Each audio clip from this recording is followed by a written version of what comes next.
విజయవాడ ప్రభుత్వ ఆసుపత్రిలో చికిత్స పొందుతున్న కోడికత్తి శ్రీను తల్లిని మాజీ మంత్రి నక్కా ఆనంద్ బాబు పరామర్శించారు. సీఎం జగన్ పాలనలో హత్యలు చేసిన వారు 3 నెలల్లో బయటకు వస్తున్నారని, కోడికత్తి శ్రీను మాత్రం 5 ఏళ్లుగా జైల్లో మగ్గుతున్నాడన్నారు. ఎన్ఐఏ విచారణకు సీఎం జగన్ ఎందుకు అడ్డుకుంటున్నారో అర్థం కావడం లేదన్నారు. సీఎం జగన్ వచ్చి చిన్ని సాక్ష్యం ఎందుకు చెప్పడం లేదో చెప్పాలని డిమాండ్ చేశారు. సీఎం జగన్ అధికారంలోకి వచ్చిన తర్వాత దళితులపై దాడులు పెరిగాయన్నారు.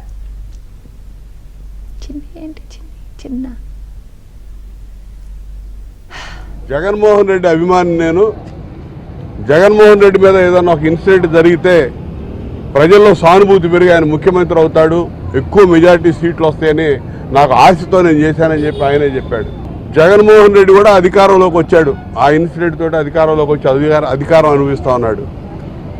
సోదరుడు శ్రీనివాసరావు జైల్లో మగ్గుతా ఉన్నాడు, రాజమండ్రి సెంట్రల్ జైల్లో, ఇప్పుడు విశాఖపట్నం సెంట్రల్ జైల్లో. అసలు బెయిల్ ఎందుకు రావట్లా, బెయిల్ ఎందుకు అడ్డుపడతా ఉన్నారు?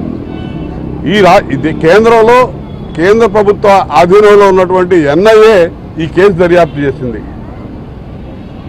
జగన్మోహన్ రెడ్డి కోర్టుకు వెళ్ళి కేంద్ర దర్యాప్తు సంస్థల విచారణ కావాలి, ఈ ప్రభుత్వం రాష్ట్ర ప్రభుత్వం మీద నాకు నమ్మకం లేదని కోర్టుకు పోయాడు.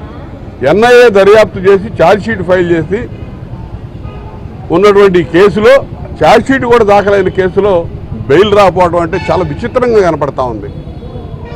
ఏ విధంగా అడ్డుకుంటా ఉన్నాడో జగన్మోహన్ రెడ్డి సమాధానం చెప్పాలి.